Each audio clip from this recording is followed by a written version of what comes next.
Dan Atherton. I'm a commercial fisherman for net and crab. Been fishing for 25 years, third generation fisherman. My dad was a fisherman, his grandfather was a fisherman, and we're still catching the same numbers of fish now to what they used to catch 30, 40 years ago. Net fishing is sustainable with all the rules and regulations that we've got now to make it sustainable. The size nets that we use, that we're allowed to use, it just doesn't let the smaller stuff get caught anymore.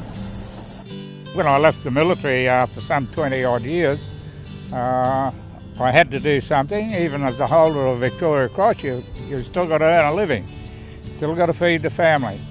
So for peace of mind and get my mind all sorted out a bit, I took up professional fishing, and I was determined to make it pay. And as a result, I'm very passionately involved in holding our way of commercial fishing.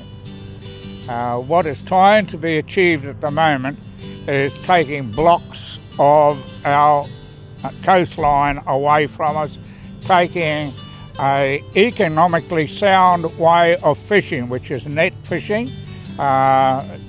People out there with their little fishing lines just can't catch the fish that are caught in a net, because nets have got big holes in them, and little fish go through big holes. So our target fish is big fish, not small fish.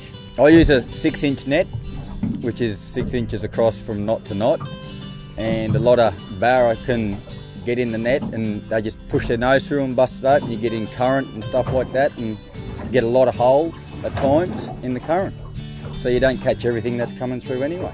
From a professional fisherman's point of view, over the years we've learnt the most economical way of doing it and the most environmentally free way of doing it.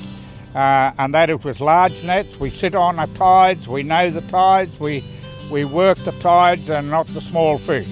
I think the way the things are now is very sustainable, and it all comes back to your weather, the wet seasons, everything. Nature, you cannot control nature, and that's what everybody seems to try to do.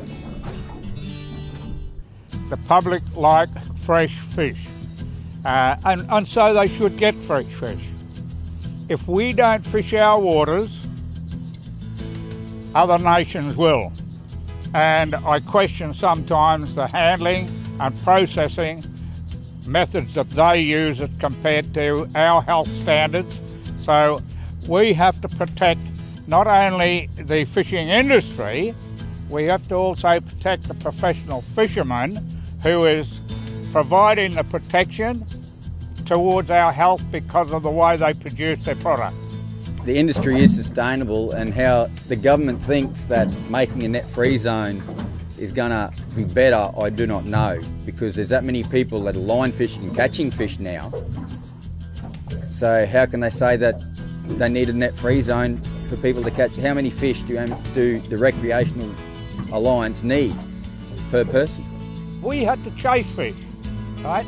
Now if you close off area X, right, that means that these people all have to go into area Y, and area Y will get fished out. Now, fish don't live in there.